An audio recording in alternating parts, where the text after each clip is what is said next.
So the first animal on our list of amazing adaptations is the green basilisk. Now, if you look at these guys' feet, their back feet anyway, they kind of look like they have brushed ends on the sides of their toes.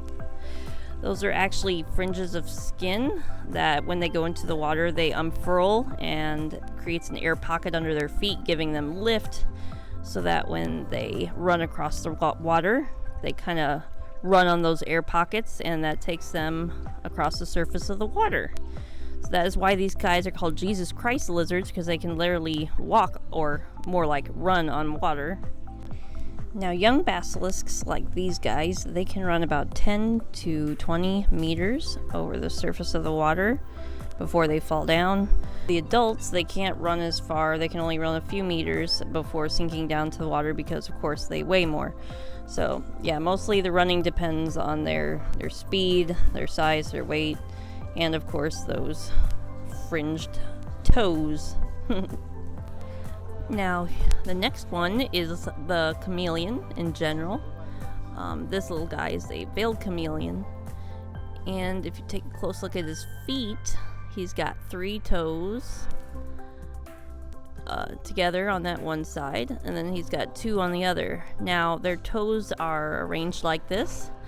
Very evidently, they are adapted for holding on to sticks. These guys are very arboreal. They spend all their time in the trees, and their feet are adapted to hang on to their branches. You can see he's using his feet to hang on to the screen right now, but otherwise, if he were climbing on the branches, it's a perfect fit for them. So here's a better view of how they hold on to the branches. You can see how it fits perfectly between those toes, those sets of toes. Yep. So these guys are a lot like parrots. They are like zygodactyls, and that means that they have like 2 toes on one side, 2 toes on the other.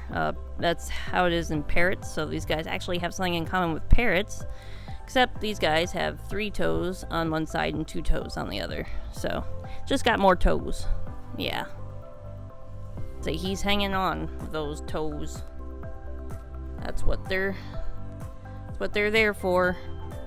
Yup. And then, of course, we can't talk about adaptations without mentioning the Crested Gecko, of course. Now, if you've ever had a pet Crested Gecko, you know they just love to jump, jump, jump. And they have some cool adaptations that allow them to jump from like tree to tree if they were out in the wild. If you look at their feet, you notice that they kind of look webbed. They got skin in between their toes. Now, if you've ever seen them jump, let's see if I can get them to jump. Now, when they jump, if you look at it in slow motion, you can see that they spread their arms and legs out straight out from their body. And then when you look at their legs, they also have very loose skin here. And when they jump out all spread-eagled like that skin kind of stretches out, creates drag, and of course that reduces the amount of impact when they land. So it slows them down, kind of helps them. It doesn't help them. They don't glide, not like flying squirrels do, but it does slow them down.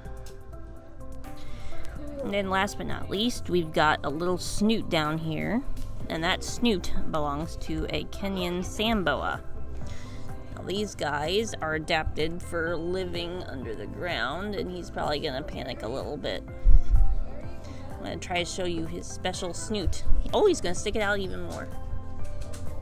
Because they have, if you look at their snoots compared to other snakes, I'm going to get them to come out. Alright, so right here we got, let me see if I can show you. So if you see the shape of his snoot, you see that it kind of overhangs his mouth a little bit. Now that is an adaptation for him digging under the ground. It kind of acts like a shovel, and that is why these guys can dig underground so well. It's the way their scales are shaped here, and it's kind of like a shovel. It kind of looks like a little duckbill almost. It makes them look kind of cute. So That's another amazing adaptation of these guys. And if you look at their eyes too, their eyes are kind of really wide apart and kind of tilted upward. That's so they can, that's because they gotta watch out for stuff on the surface. And because they live under the ground, gotta have their eyeballs kind of pointing up a little bit. So yeah, you're doing good, little bud. Okay, we'll let you go. We'll show you how he just kind of stuffs his face into the bedding to dig down. Yeah, from here you can really see those eyes that really kind of tilt upwards. Go ahead. There he goes. See? Like a little shovel. He just stuffs his face down in there and he heads on underground.